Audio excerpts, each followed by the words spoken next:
Hi, everyone. Welcome to Author Talks, where writers are an open book. I am so excited to be here today with Sue Roulusonis, writer of Issues, the opposite of everything I was taught. It is a book of essays, and it has a lot of fabulous philosophical ideas that just kind of keep you turning the pages. So, Sue, welcome. So excited to Hi, have you here. me too. This is fun already. Thank you. Well, we had a little bit of technical issues, but we were able to get those resolved. So Sue is joining us from her car today, and thank you so much just for being flexible and willing to do what it takes. I have my seatbelt on in case I have to move. We could do carpool karaoke too. We were talking about that before before we went live. So we'll just see what happens. But Okay. so Sue, give us a little bit of background about you and how this book idea came about. The book idea was actually, I'd been writing a blog, and, I guess we all start reaching women, especially, and in the times where things have been changing so much for women, we start realizing more and more. And I have been aware, my father just passed a few months ago. I love him, miss him dearly, but he was the biggest influence in my life. And I can't always say that was a positive. It was more in spite of sometimes. He was a big chauvinist. He was the only son in an Italian family, which made him the prince. And he had very definitive ideas about women. So I was raised being basically told I was going to be a secretary or a nurse or a mother or somebody's wife. And there was really no expectations around me, and silly you for trying to think you even have a shot. And what happened was, I realized early on that my thoughts and ideas were radically different from my father's, but I was finding the same second sentiment of my father's echoed all around me in my first two marriages and in all my relationships. Just as I was complaining that we were trained a certain way, the men were trained the same way. So I can sort of feel like I'm busting from my bounds here, but the men are still like, what are you doing?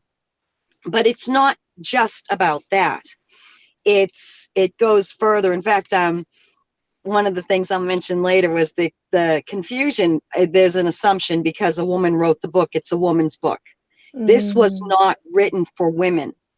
This was me. I wrote a blog, and after I got divorced the second time, and I just started really speaking out and saying what I felt and how I meant. And I was getting feedback, both positive and negative, but I was realizing that I believe that there are too many people that live their life out of habit, that have no awareness of what they're doing because they're dancing to the song that they know. And that's what they grew up with. And usually when politics get heated or relationships go sour, people tend to fall back on their beliefs. And I don't believe they really know what they believe. And this book is more about, it is a philosophy, like you mentioned it, but about sort of challenging the way not just the way you think, but challenging to yourself to find out if you actually do think for yourself. I talk about direct ideas. One way to find out how you really feel about something usually is by its opposite. You might be sitting listening to somebody speak somewhere, and that person says something, and you might have heard it before, and all of a sudden you'll just stop, like, wait a minute, I don't think I fully agree with that. And it's moments like that that point you in the direction of how you really do believe and what you really do think about. And whether I'm giving extreme examples or just talking how I feel, which can be extreme to other people, I'm sort of putting that mirror in front of you even if it is a funhouse mirror, and it's going to show you back at you in a way that you'll maybe be aware of whether or not you're thinking for yourself or just reacting to things you've been told. That makes sense? Yeah, absolutely. Well, and I definitely noticed that in reading reading the book, that I just feel like you have such great, very philosophical and simple yet deep insights about, the human condition and about how we all form our beliefs. And so those were the things, that I was marking, with the sticky notes, is, some of those things, when you talk about, as an example, repetition, and you say, another influence on our perspective is what we learned in our closest circles through repetition. Repetition is the core of learning anything. The more something is repeated, the more it will be internalized. A parent's opinion repeated daily over the years can imprint itself on a child. Classroom lectures, church sermons, newspapers, and other news media outlets can shape the opinions and viewpoints of the listener simply by repetition.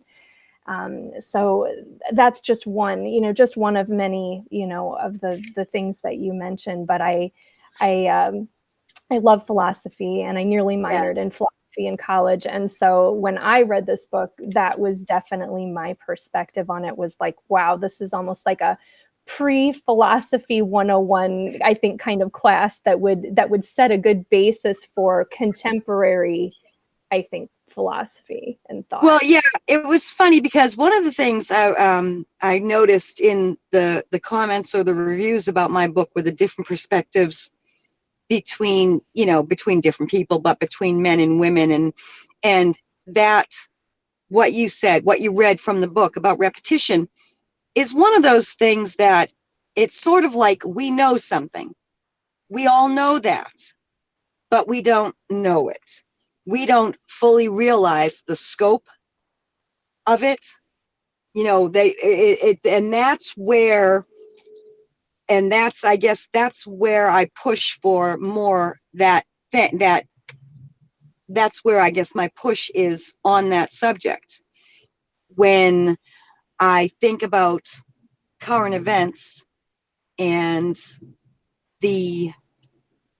I'm going to be very careful here. I don't want this to turn into that. What I've been seeing is the loudest voice has been getting the most attention, whether it's because some of us have been taught to be too polite, we've been told to turn the other cheek, we don't want to look like that, but we don't stop it. And stopping it in any situation, whether it's political or not, can just simply be a matter of standing up at the same time and saying, no, it's contradiction. You don't have to fight.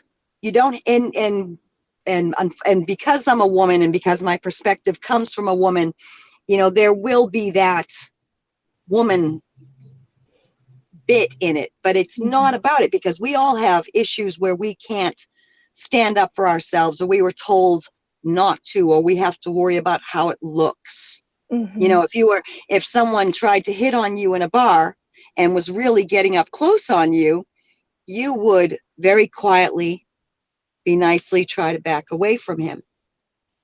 And while that might get you away at the moment, it certainly doesn't deter that person from doing it somewhere else. So just for everybody that might be doing or saying something that you might feel is contrary, if you are aware of it, you've got to be the one to say it, because other people feel the same way you do. A lot of people are just waiting for someone else to speak out. So it's sort of like, there's got to be a balance. It can't be all one-sided. And just because of the way we've been living and brought up to live, it's still very one-sided. Yeah.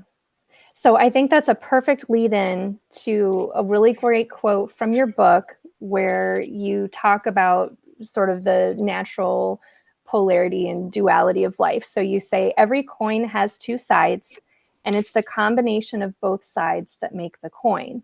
There is no coin if there is only one side. Each side validates the existence of the other. Both sides are right.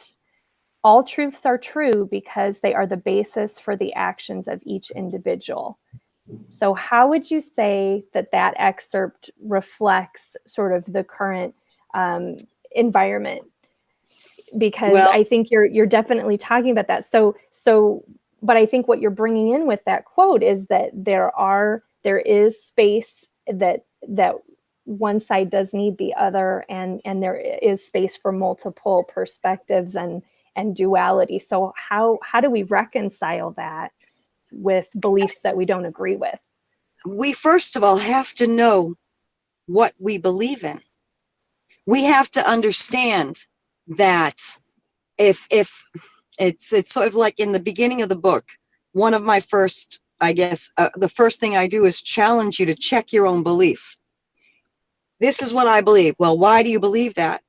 And if you say, because this is the way I was brought up, or because this is what I was told, and a lot of people don't realize that is it in a nutshell. Our learning was a product of what we were taught in our environment. Our religion is based in our environment. Our learning of status is based in our environment. If I had been born in another part of the country, 9/11 would have been a day I would have celebrated. And that's what people really don't see. They want to sit back and say, this is the truth because I know it, when they can't back up how they know it other than it was repeated to them their entire lives. The idea of, if I said to you, would you consider reading a Bible? You would assume the Bible that you know. But what if I brought up, if you're not Catholic, and I brought up one of the other Bibles that has 5 less books in it, or a Bible by a different name that somebody else considers the Bible? First, most people's normal first reaction is to reject that other book as the Bible, when somebody else would be just as firm in insisting it was. And then, if you were hesitant to read it, what is your hesitancy based on? It's based on a feeling of betrayal to what you were taught. It's not what you believe, because you won't know what you believe until you read a different opinion, until you get a different perspective. If you only have one thing in front of you with nothing to compare it to, you don't know what you think. I think that's a great point that you make in the book, and I know that I marked that section too, where you're talking about the Bible, and you're talking about which Bible, and just bringing up the reality that there are many faiths in the world, and that there are, not only are there many faiths, but there's many translations of the Bible. There's many, the Bible. There's many. There's many ways of looking at that. There's many translations. There's many things that have been left out. There's many things that have been changed. And so all of those things, I think, for me, make it hard to just settle on sort of one aspect of truth. Right. And the thing is, when we live our lives, we are living according to what we know. And if what we know is only what we've been told, and that's again, it comes down to us knowing this is not my thinking, or it might not be my thinking yet, until I open my mind to hear or to look at something else.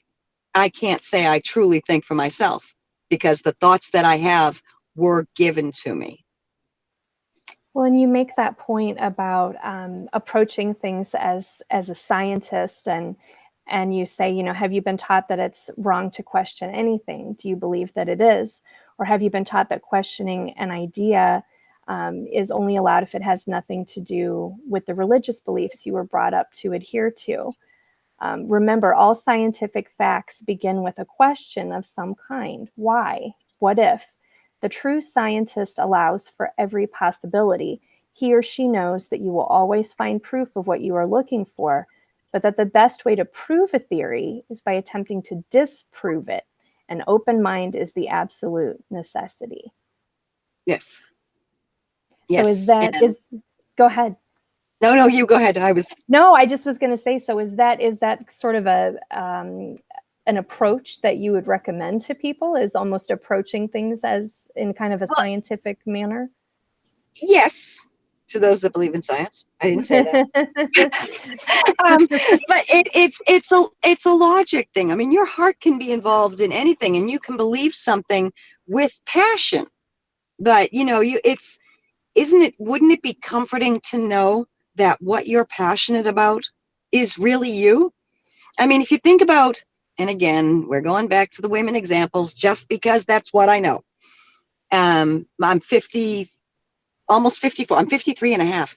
But the girls my age, we got started with computers in school, like from a distance. We got started, they were teaching us the MS-DOS language, and there wasn't a computer in the school. So we were on the cusp of these big changes. So I can say my schools taught me to be a secretary, taught me to go into the womanly arts. We were expected to go to school, go to college. I don't know why. I almost feel like any expectation for a woman to go to college is sort of like giving her a little pat on the head. Okay, we'll let you go to college. Because after college, you're going to get married. And then you're going to raise kids. And if you know anything about raising kids, it means your life is nothing. So your life is now nothing. It is totally devoted to your kids. And then you've got, what happens is the couple has devoted their entire life to their kids, at talking full-on sacrifice. I'm not talking normal sacrifices that you make to raise them and to keep them safe. I'm talking where you sacrifice your entire being and your entire coupleness to the children, so that when the children move out, that empty nest syndrome hits hard, and you've got two strangers living together, vaguely dissatisfied, and they don't know why. I did everything I was supposed to do. I should be happy now. And it's because there is no knowledge of themselves, and because of what we were taught, it becomes full-on denial.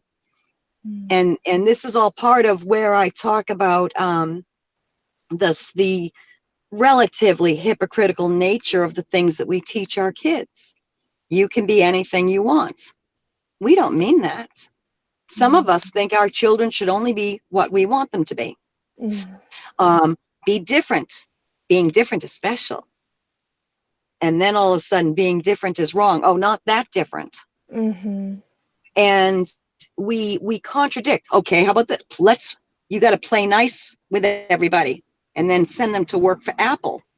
The biggest company in the world that doesn't play nice with anybody else. I mean, so we are confusing them. And it's what I find funny is the kids that are questioning their sexuality or exploring their sexuality, we're being accused of almost forcing that on. We're giving them too many choices.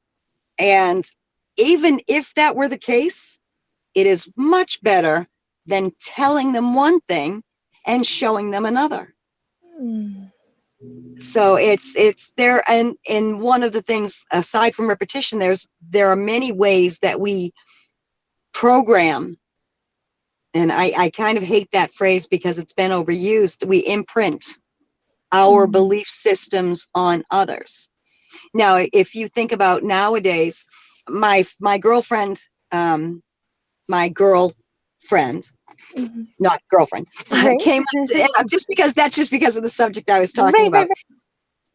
One of my girlfriends from high school came up to visit me in Maine for 3 days, and she's married and at home. 10 years ago, if a woman went on vacation without her husband, everybody would be whispering that the marriage was over. So the times are changing, but not everybody's changing, or not, they're not changing. People are becoming more open to the fact that we're all people, and we're still in that, I guess, that us versus them stage, because we have so many different groups that are fighting for the same level of respect that for the most part only one group has gotten. And I know I'm kind of going off on a tangent, but it is still related to what I'm talking about, because it becomes this self-perpetuating condition when people continue to believe everything they're told, and live their life according strictly to what they were taught in their small corner. So how do you think that we can start to overcome the whole idea of you can be anything you want to be, but not this or that, whether it's in terms of career choice, sexuality, different things. How do you think that we can start to sort of get past that? That and see, the funny thing is, or the not so funny thing is, it takes a very concentrated effort on so many different levels.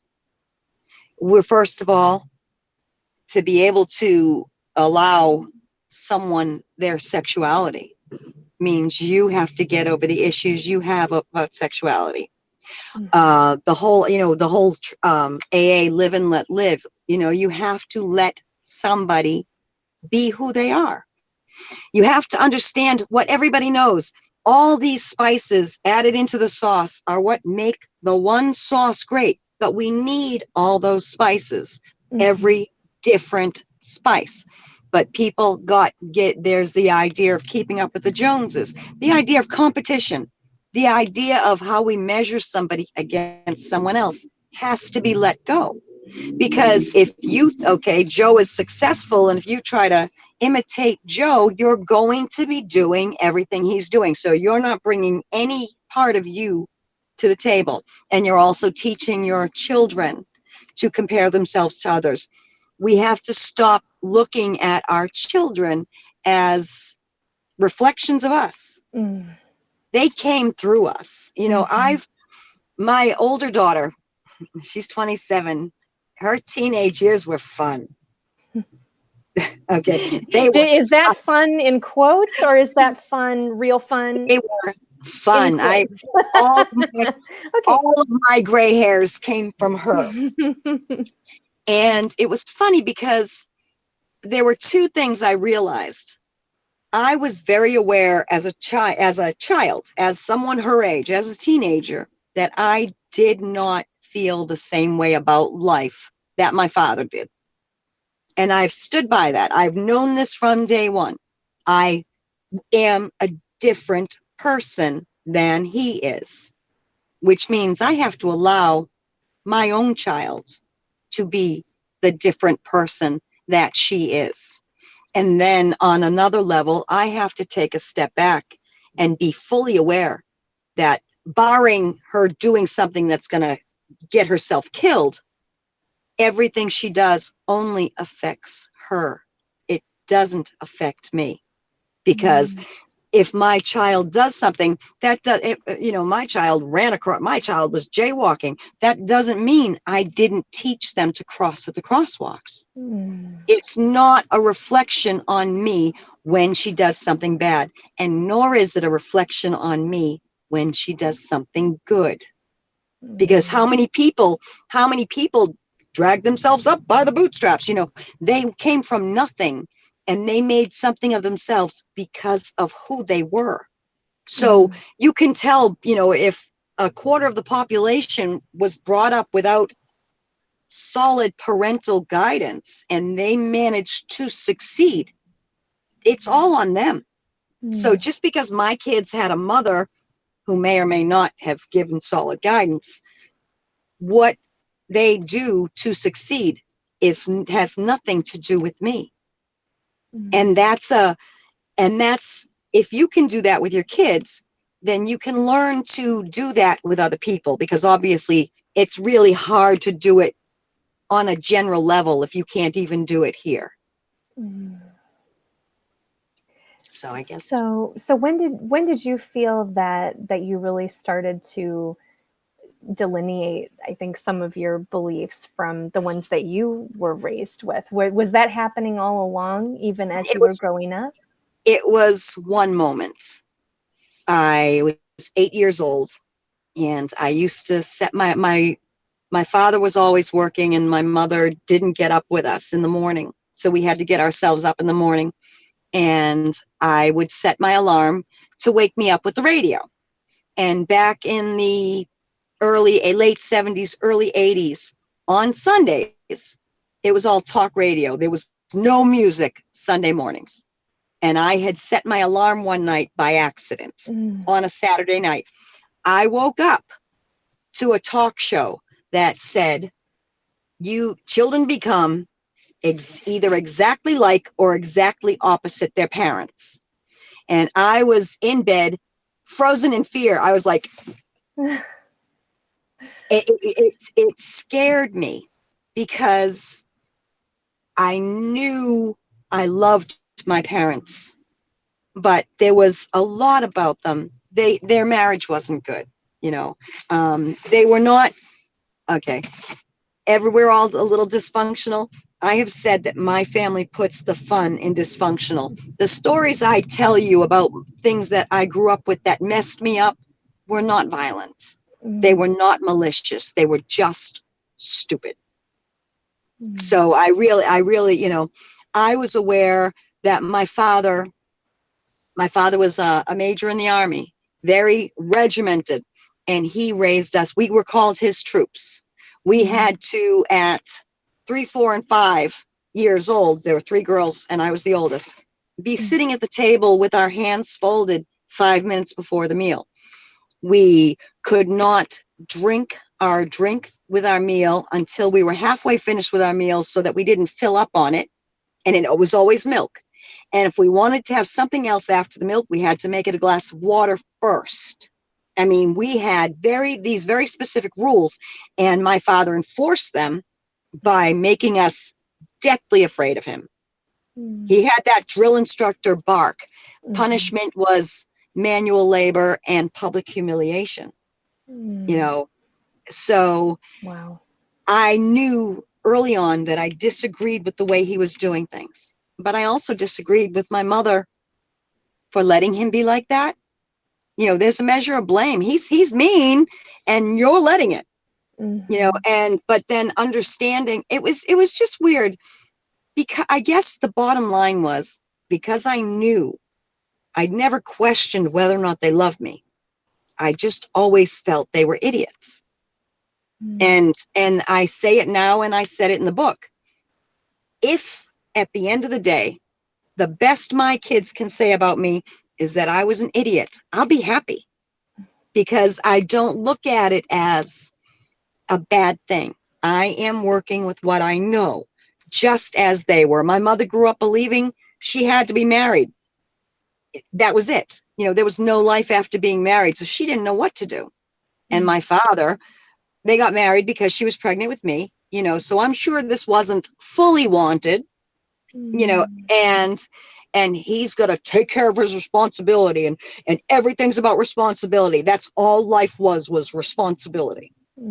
So it for when you, it's like I said, it's when you know you disagree with something, that's when you begin to think. I mean, I can't take credit for noticing it. I mean, I feel it was kind of put in my face. You know, and when someone says to you, I'm thinking I want to be Sean Cassidy's wife when I grow up, and then someone's telling me, oh no, you're going to be your parents, and I was just like, no. And my kids will probably say the same thing, but I know that I've tried to be different.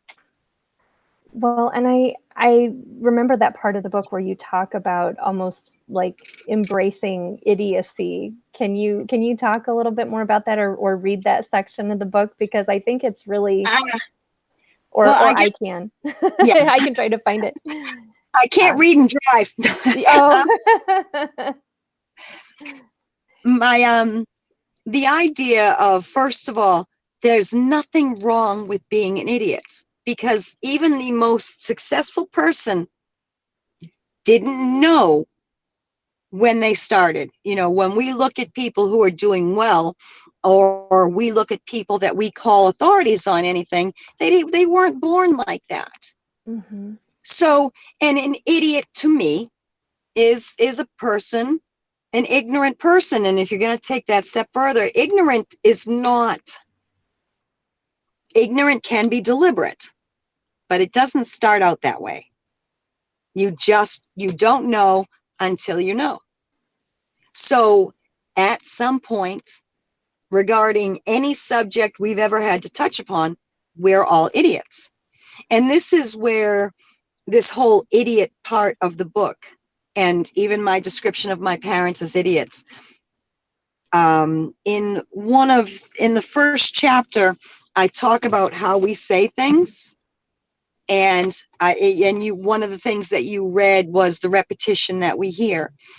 And then I mentioned the hypocrisy of things we're told when we're kids versus the reality of when we're grown-ups. Mm-hmm. These are all different ways that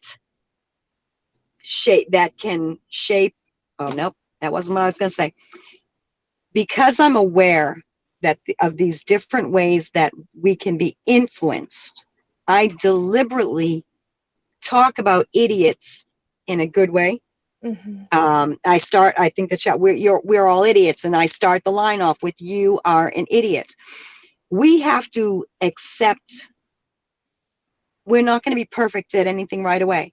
We're probably not going to be perfect ever, just because of how fast everything in this world has changed in the past 30 years alone. Mm-hmm. So if you can it's sort of like with me, I might come across as very flighty. I never shut up. And I'm always going on and on about something, and I'm squirrel, there is a lot of me that, to the person who is very well coiffed and who's always sitting properly and who's always quiet, and they're just so, to them I'm ridiculous. And I'm not even going to say I don't care. I like it. That's me. And so you've got to, if you embrace everything about yourself, and it's a part of learning to like yourself. And again, to be able to like yourself, you have to know yourself. So I start off with calling everybody an idiot, including myself. It's always a we in the book. Just sit back and, hey, you screwed up. Or you're not going to be doing it right all the time, and you don't have to, because again, it's the both sides that make it all balanced. I had a moment a few months ago, or actually it was relatively close to before my father died, because we had a volatile relationship, and then you think things level out. And then you think, oh, wow, he's mellowed. And then he says something that throws you for a loop. Not only that you're like, I can't believe I'm hearing this again, then you're like, I can't believe it still affects me the same way. And I had to really pull my head out of my ass. If that's one of my favorite phrases. I'm sorry, but it's true. I had to sort of separate myself and realize that all of it, the good and the bad, made everything taste better. It made my life. And if you can sort of sit back and understand the difference between flatlining and just going through the motions, your highs are going to be higher, and you will only notice them because of the lows. And it was just this really weird moment of clarity that I was just like, I appreciate all of it. All of it. Not, knowing my father disagreed with me when I was talking about relationships in my book, I would seek him out and ask him questions specifically, because I could always count on him for the opposite answer that what I was thinking. And that would actually help me word my response, or it helped me word, how I put it in the book. Almost helping to clarify your beliefs by understanding what the opposite perspective was. Yeah. That's interesting. Yeah. That's Except for the one interesting. day where he tried to just testosterone. That was a fun day. And for a while there, I would tease him every time he asked me a question. My answer was testosterone. Yeah. Dad was brilliant. He was. Dad was a very smart man, master electrician. I mean, Mm. he had a very logical mind. But at the same time, Dad was very firmly rooted in what he believed in. And there was no getting around it. And that was hard. And I did have a point, but I kind of lost it. Do you have any, guidance or recommendations on that for people who know that, they have different beliefs from their parents, and how do you handle that? Do you discuss it? Do you not discuss it? How do you what's your perspective on that, Sue? I know you probably would tend to say, guessing by what I know of you, I would think that you wouldn't necessarily recommend hiding that under a bushel. Yeah, you can't because what ends up happening is because at some point later on, any type of repression of yourself, you're going to feel held back. And then you're going to realize you're the one who did it. And that self hatred or that self anger is the hardest to get over. I used to make jokes that my father he did always tell me, if you don't understand something, ask why. And I was up his ass all the time. I questioned everything that he did. And I know I annoyed him. We had more talks, more discussions, and he wouldn't listen to me because I was a girl, because he knew me as a child. He'd pull the age rank. Mm. I'll always be older than you. I'll always be smarter than you. So I had no way of getting through to him. But at the very least, I learned how to deal with other people that might be the same way. I also found out that because dad was funny, he would bark and he would make me afraid of him. And Mm. when you're faced with that and you feel helpless, your eyes start to water and you might start to cry. And Dad had a lot of what I call escape tactics when it came to, if I don't want to discuss this and I can't shut you down, I can't shut you up, I'm going to find a way to shut you down. And Mm. the emotional aspect of it was that you're getting emotional, I can't talk to you, and he'd leave. Mm.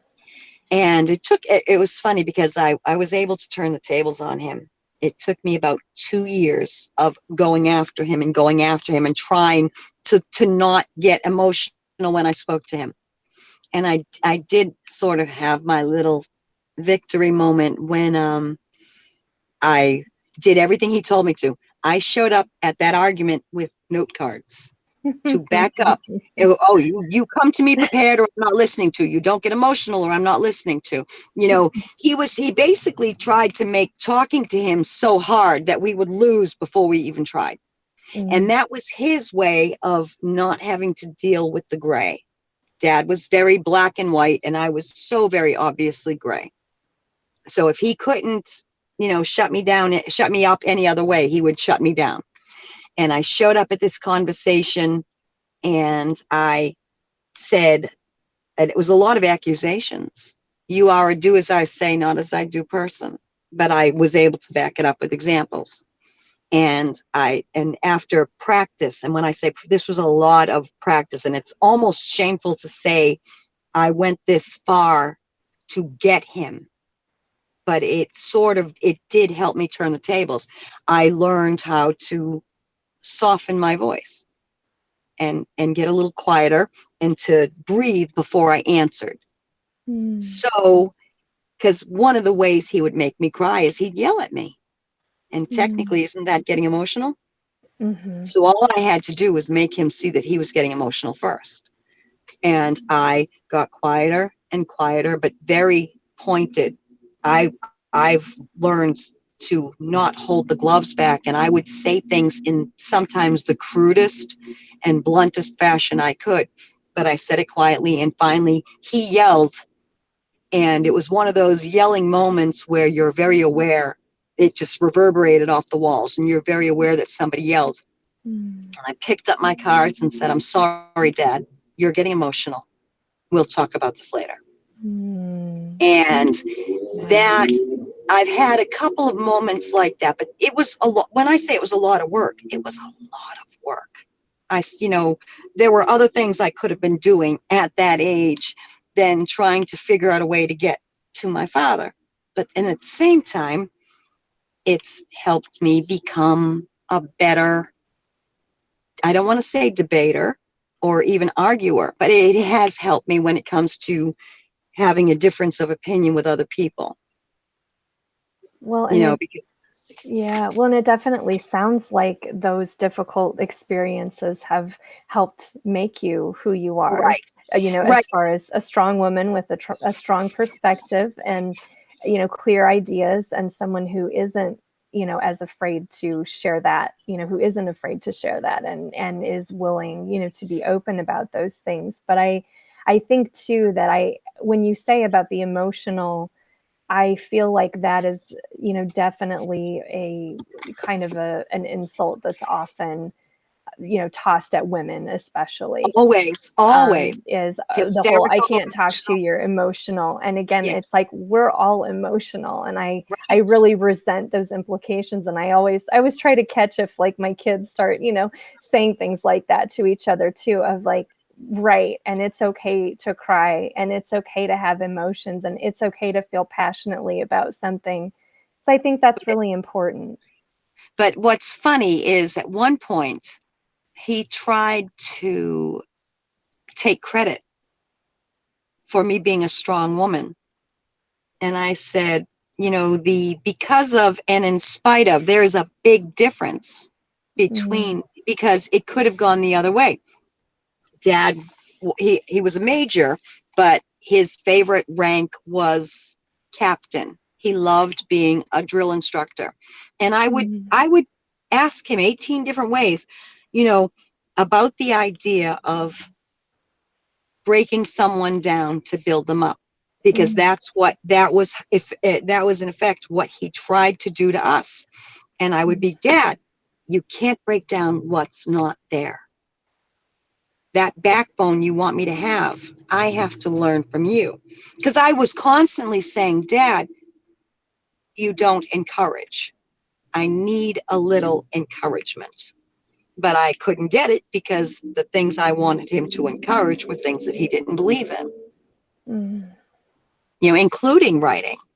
Writing was, part of me is not angry, but is aware things might have been different for me as a writer if I had been writing from the beginning. And I mean, I have been, but I meant if I had actually had the opportunity to follow that. I was told no. I was told outright no.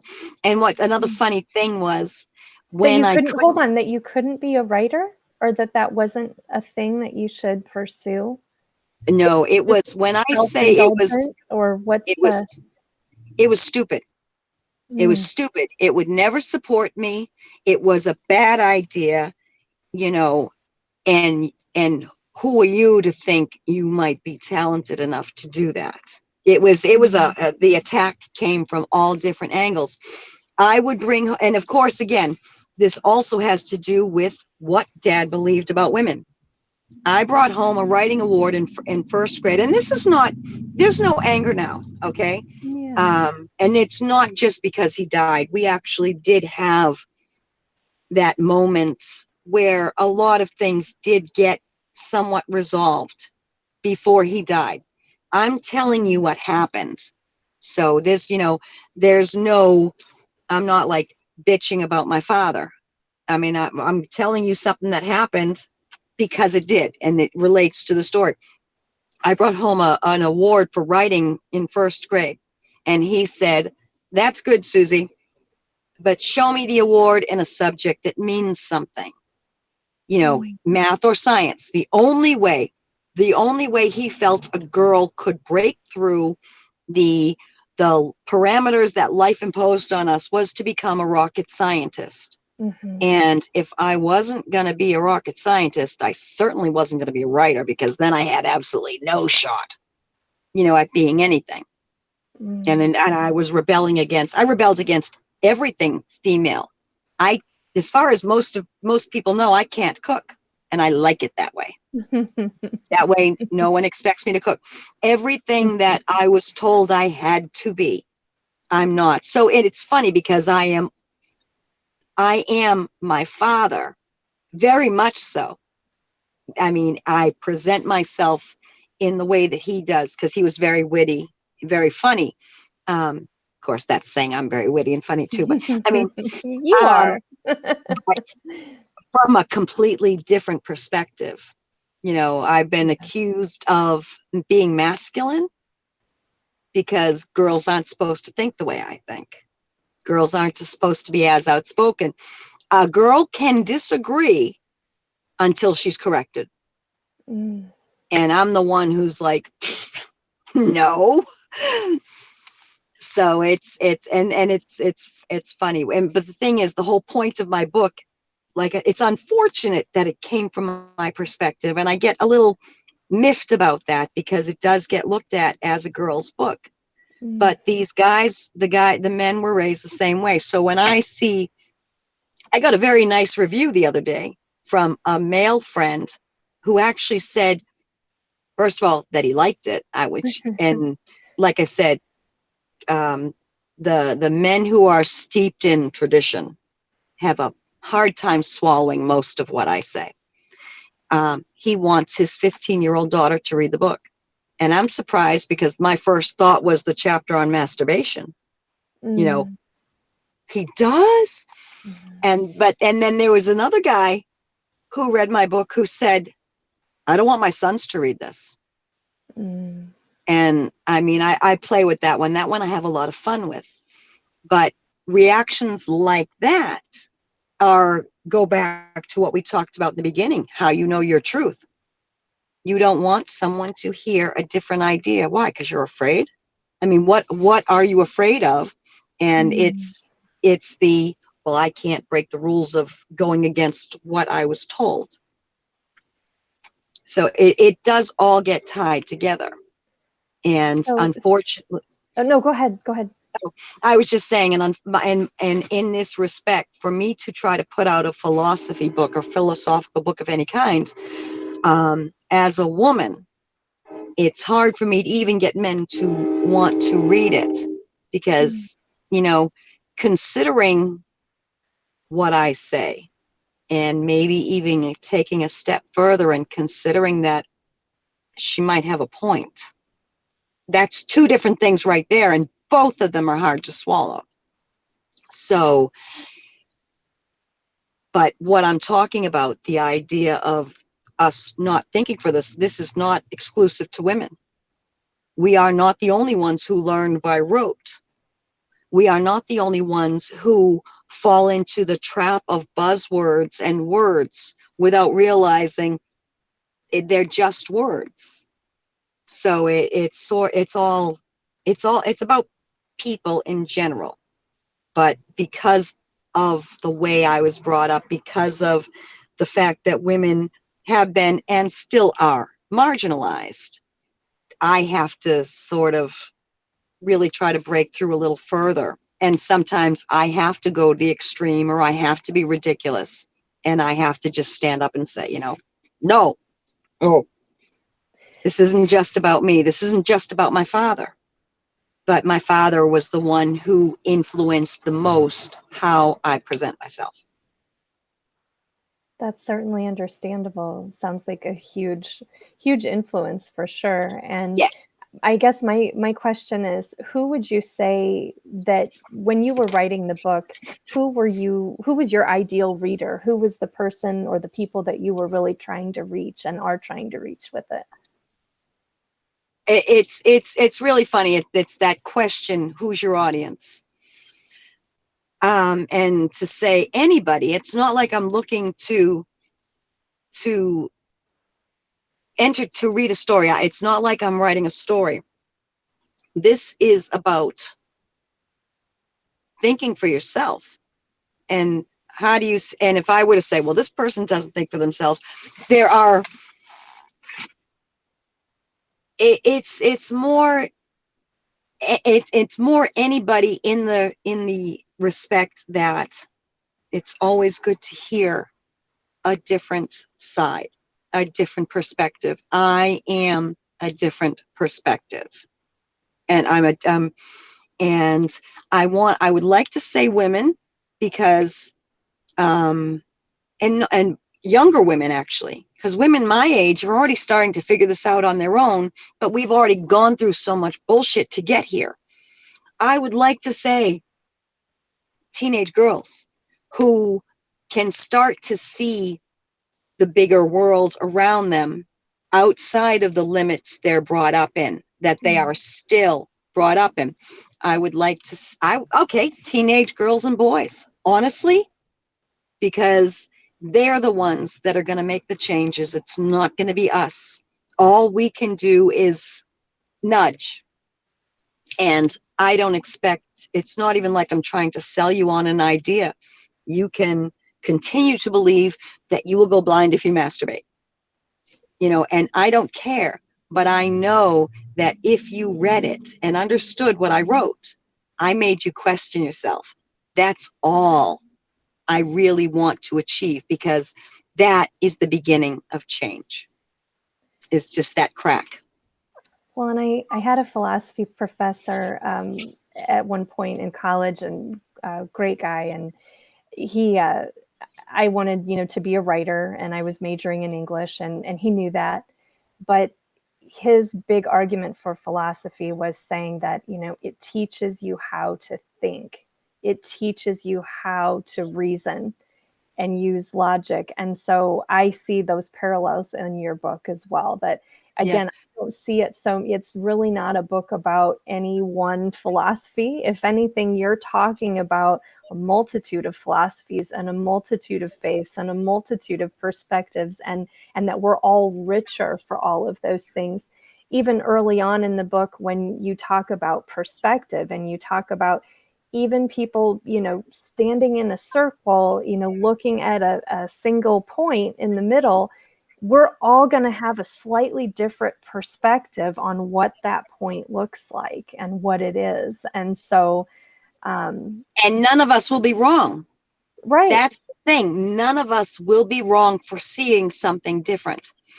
And that's, and what you said about your professor, about saying we're taught, what do you say? We're taught how to think? He was saying that his it was like his argument for me continuing in philosophy is, he was basically like, writing's great, and yeah, good for you, go do that, but take some philosophy, like keep doing that, because it's more a study in thought and in how to think and exploring those kinds of ideas. Yeah, and one of the things that I also point out in the book too is how we play with teaching people how to think. That's why I use the word idiot in an almost affectionate way when I first start talking about it, and then refer to people as idiots in the more expected way when you call an idiot. The way I talk about,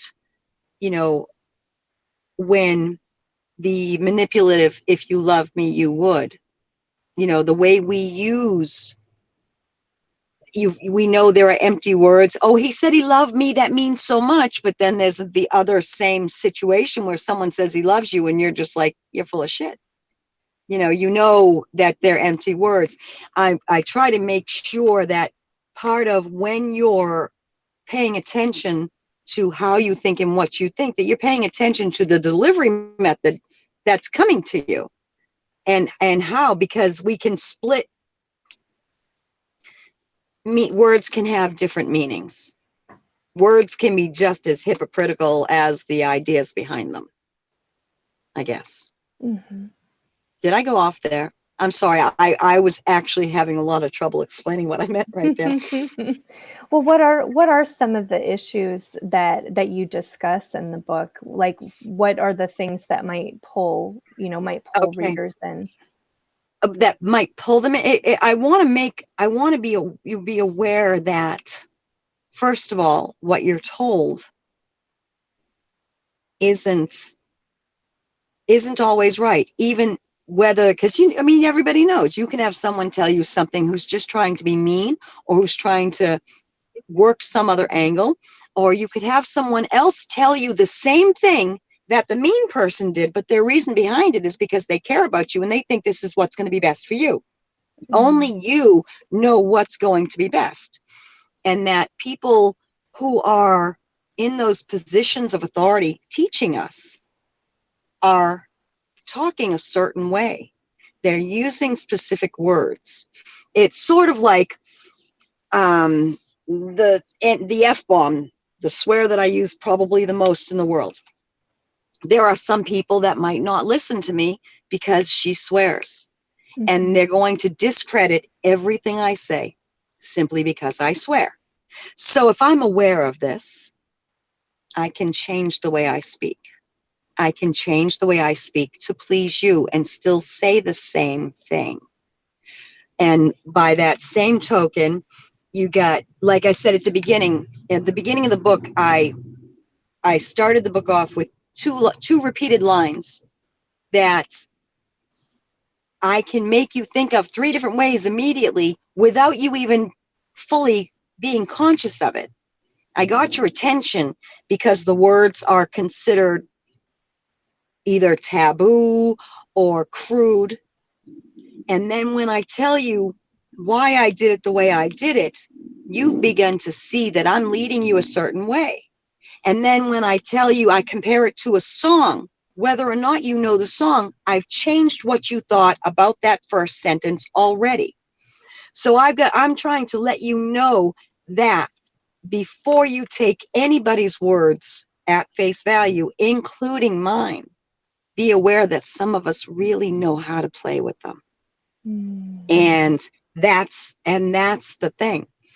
No, and if you know how to, it's sort of like the being able to diffuse a word, like the word bitch. mhm, When a woman, that used to be like the be all end all insult to women, and mhm. now we use that at each other. We've made it our own. So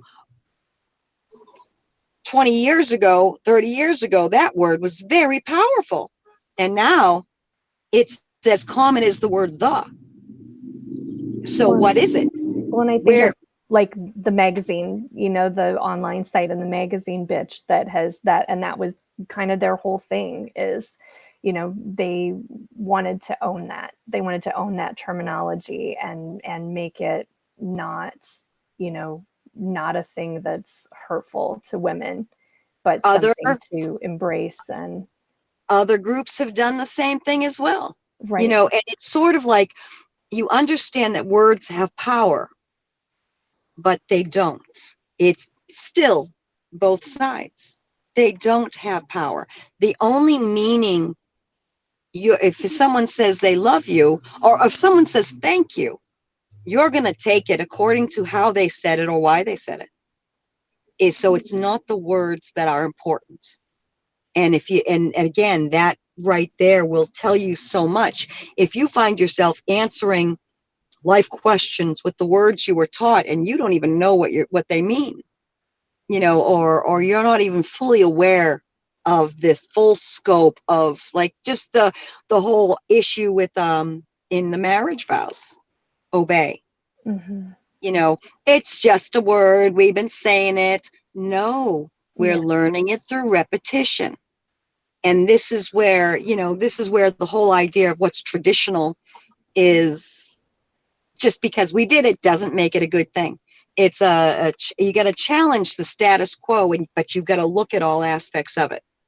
And you can't just assume, this politician said something and he made a lot of sense. And then you got to remember too, he probably didn't even write that speech.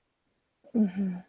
So Right. you They you all got they all have speech writers, they all have coaches, they all have right. And even if he believes the same general idea. You know, you can't expect him to keep up on his promises if somebody else wrote his promises. You know, and this is what you've got to look at. There's a bigger picture than what we choose to focus on. Like people talk about that if we weren't so, like, if we allowed our children to be a little more sexually open, that they would be falling on top of each other everywhere. And in some respects, yes, that's true, but only because it's been held back for so long. You know, it's like you got a locked liquor cabinet in the house, and your kids grew up seeing this massive liquor cabinet with the lock on it, and they want to know what's in it, and they want it, but it's locked. So it's there, but you can't touch it. Of course they're wanting it. And that's one of the first things they're going to do when they can. You tell someone they can't, so they're going to. And people seem to think, though, that will remain the status quo, but nothing ever stays the same. First time you go to an all-you-can-eat buffet, you take everything that looks good. The second time you go, you only take what you want. You only take how much you need. And that is normal progress. So if all of a sudden free love were allowed, yes, it'd be rampant, but it would eventually level off because people would start knowing what they wanted, knowing how they thought, you know, knowing who they wanted to be with. And again, it comes down to knowing yourself. Well, we do have live viewers, so I'll just put out there too that if anyone has any questions for Sue or anything that they'd like to ask her about her writing, her process, issues, that we can go ahead and do that. So in the meantime, I guess I'll just go ahead and ask. So well, one thing I wanted to say is I am surprised when you've talked about the kind of difficult, or I'm not even sure what the word is, responses from male readers sometimes who are like, it surprises me that here we are in 2021 and that you're getting so challenged on that, as far as, you know, being a woman writer who is just sharing, you know, philosophical ideas. And yet it sounds like, I think at times you've really had some backlash from that, and some people who've said, you know, who've really confronted you. And what do you have to say about that, I guess? That is part of the basic woman struggle, because okay, I can argue with you clearly and logically without yelling. And I have had men argue, who I've argued with clearly and logically without yelling. You argue like a lawyer, you argue like a teacher, and they don't want to talk to me. You know, so the only, and then, okay, what would appeal? In other words, that you have too strong and clear of a thought process that's that's logical, that's clearly trying to prove your argument, and that is accomplishing what you want it to. And like you said, oh, I'm done. Yeah. Oh, you're too difficult. I'm difficult. I'm argumentative. I'm too loud. I'm too opinionated. And I still hear my father telling me these things. On days that it's funny, I've had, you know, some down days over the past couple of years, and I realized with horror that I'm not just hearing his words, I'm hearing them in my own voice. And that would make me livid, and it would take work, and I would have to consciously think about it. And my friends, my angel friends, who would have to listen to me while I'm processing, and that's probably the worst. What is having to listen to me while I'm processing, because I just keep going and going and going. I relate to that. You're not alone in that. But okay, to anybody who knows me, okay, I'm not anybody famous. I'm not anybody wealthy.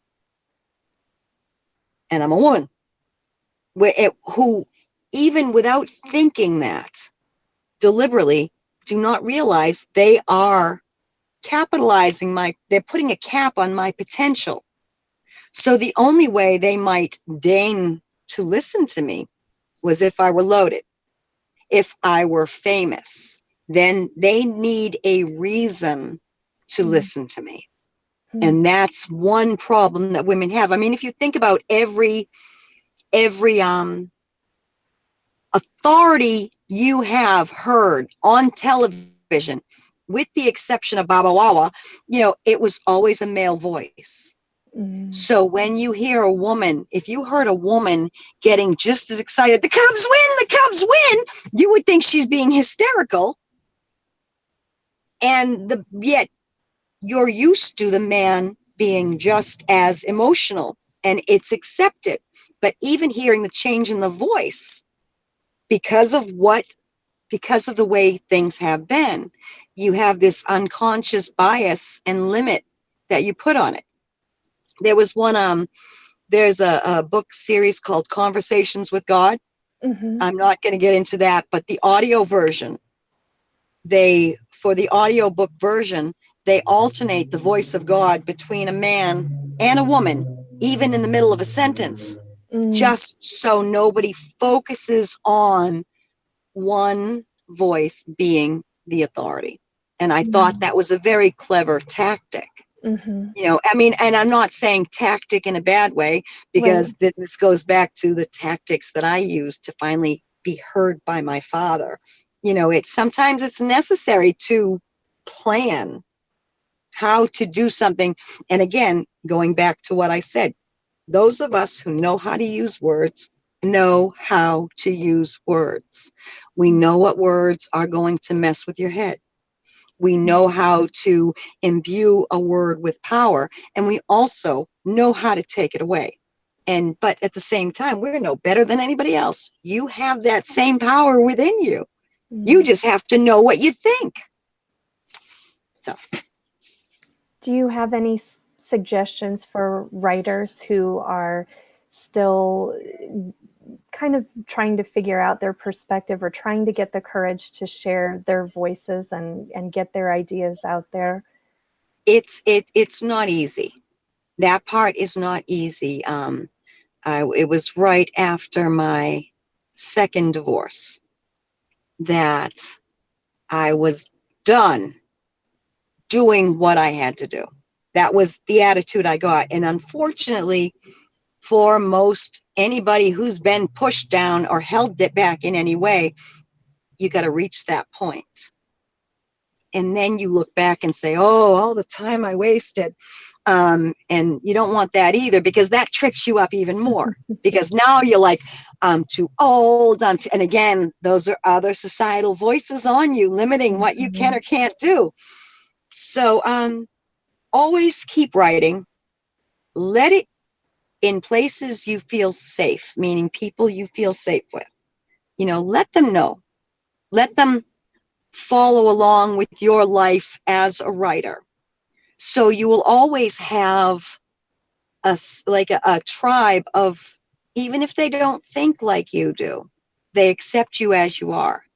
And you'll begin to find more. I actually found myself on a haiku writing page on Facebook. And I got belligerent. I told you I was tired of being told what I could or couldn't do. And the internet, in one respect, is great because of the anonymity of being able to write without facing anybody. Now, also, that's also a very negative too, because you get people who get a little too brave enough to be mean for that same reason. Right.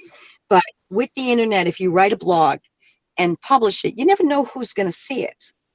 And you don't have to face who you're writing to, and you write whatever you want and push your own envelope, push the limits, be ballsy, say something outrageous and see who reacts. Because sometimes somebody reacts in a "you go girl" kind of way. And that's what, with that haiku group, that's what happened with me. I started being ridiculous, and people still liked me. People still liked me. I mean, I believed that I had no value, and that everything that meant anything to me had no value. So I had to keep it hidden. And now, and look at me, I'm telling people I'm a writer and they're believing it, or they're liking it, or they're liking what I write. And it is a process. It did, take a little bit. And just, don't stop writing, obviously. Don't stop writing. Don't stop trying, because you never know where you're going to get support from. Like, I get that. That's another thing, too. We got to let go of the idea of who should support us.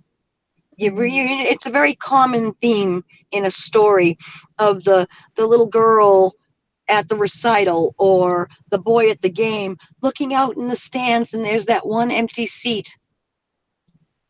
And, oh, dad wasn't here for me again. But that focus eliminates you from seeing who is there. There are so many other people there for you. And it's like the idea, I joke about this. I want to try this to see, to really get into it, but I have a theory about dropping the basket. And if you dropped the basket, if you walked into a public place with a basket of Super Balls and dropped it, the balls would scatter, right? Right. The people closest to you are going to be the ones to help first because they're right there.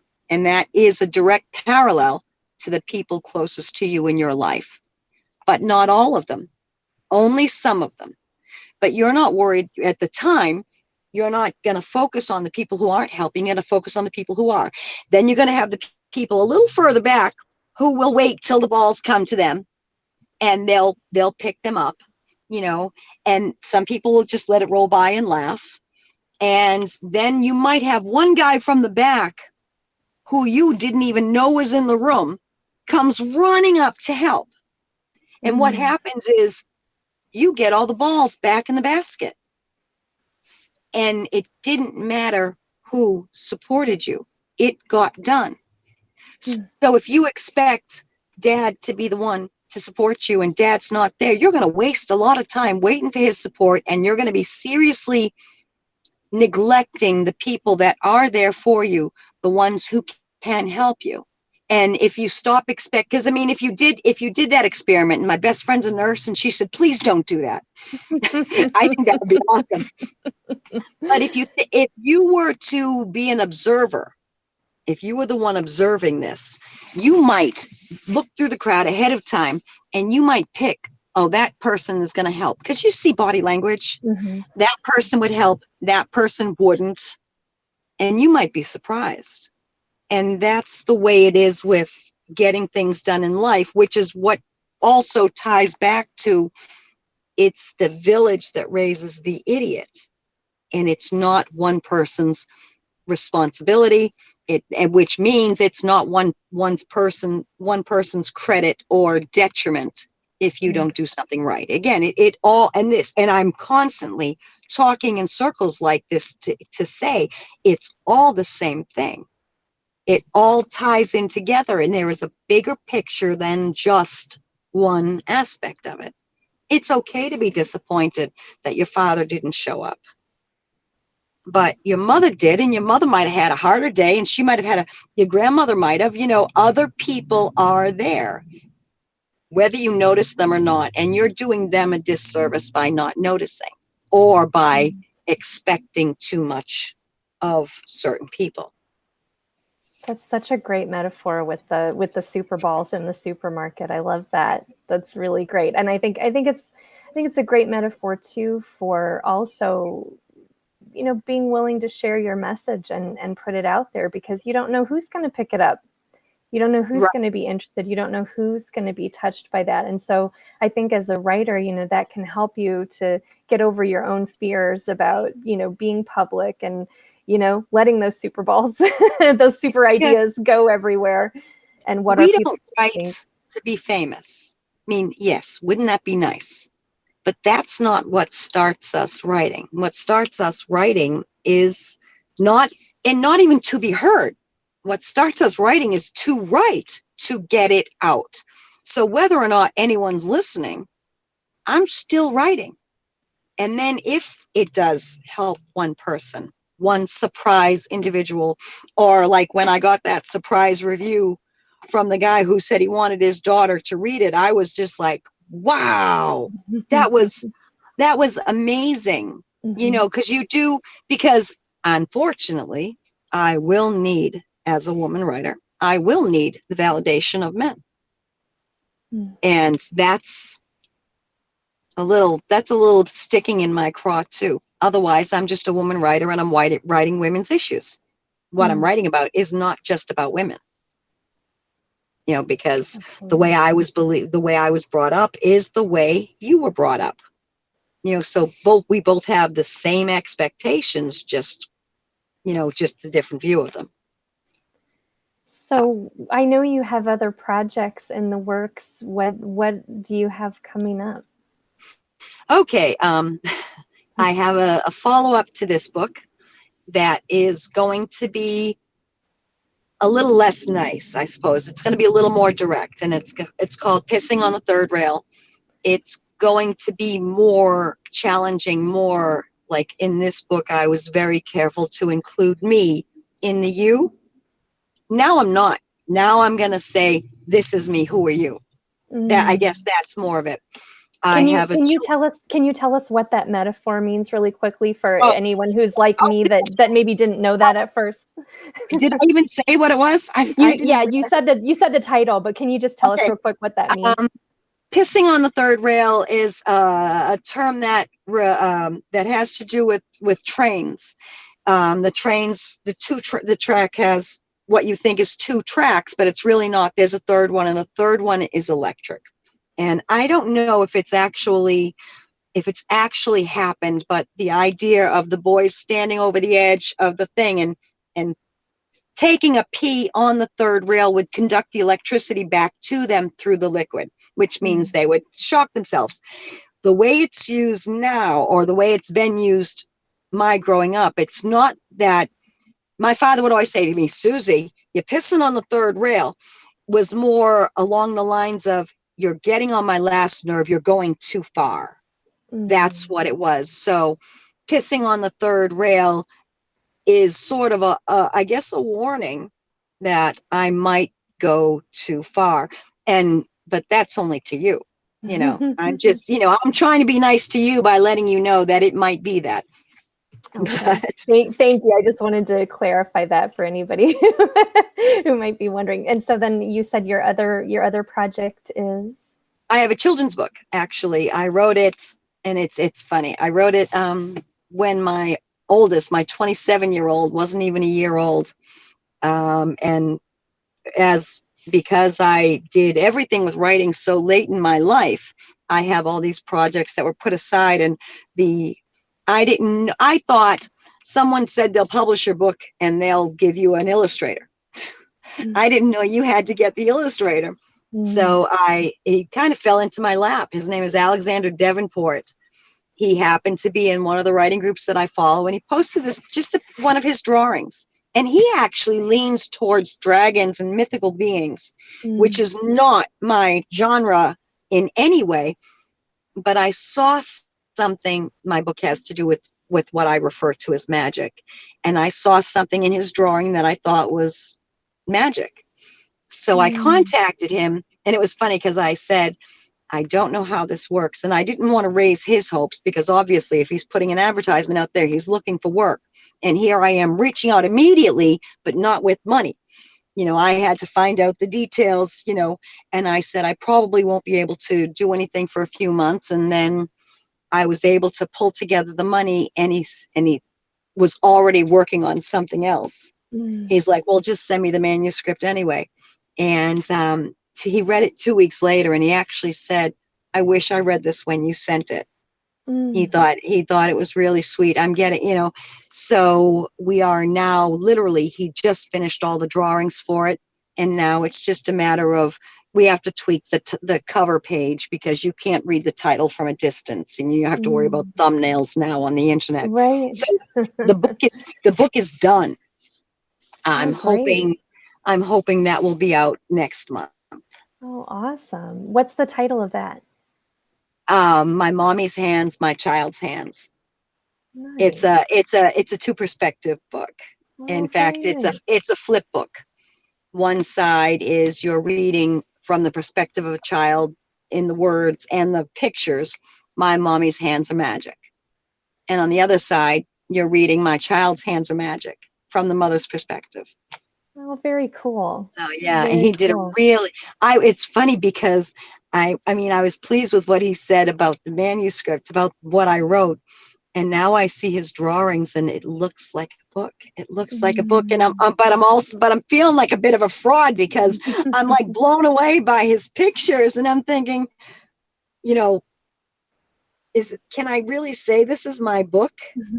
It's a really weird kind of thinking. I can see But, what you mean because the visuals are such a huge thing with a the children's book. visuals, yes, they are.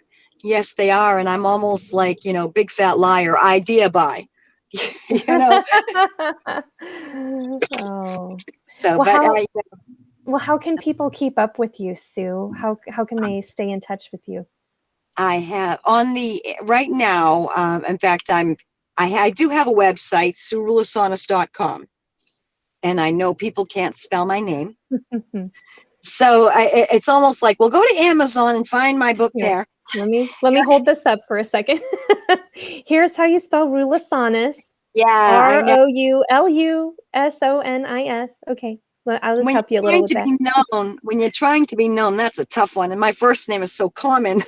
Um, but I have a Roulusonis.com. That is where I'm bringing together all my blogs. But I've written when I was in my 40s, I wrote under the name 40 something Breck Girl. Breck, and those old enough to know I'm talking about Breck shampoo because, I've got the hair, you know.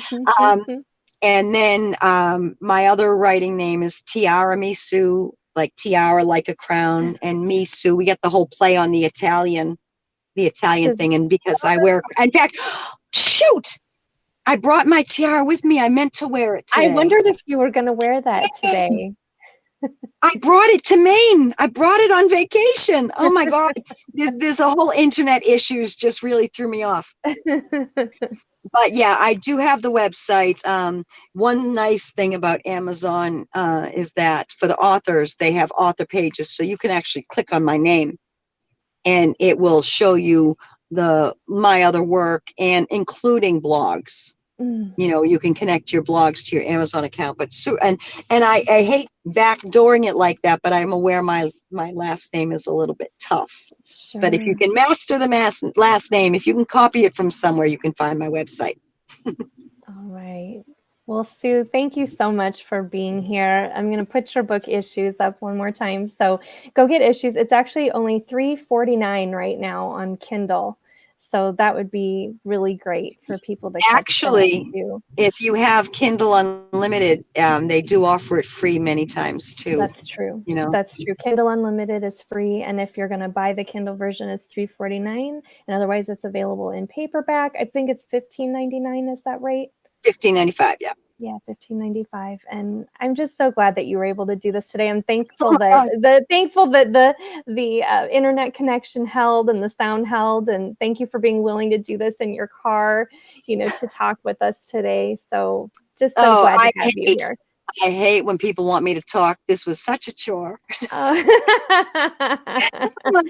Susie, you want to talk? Yes. So we're good. Wow.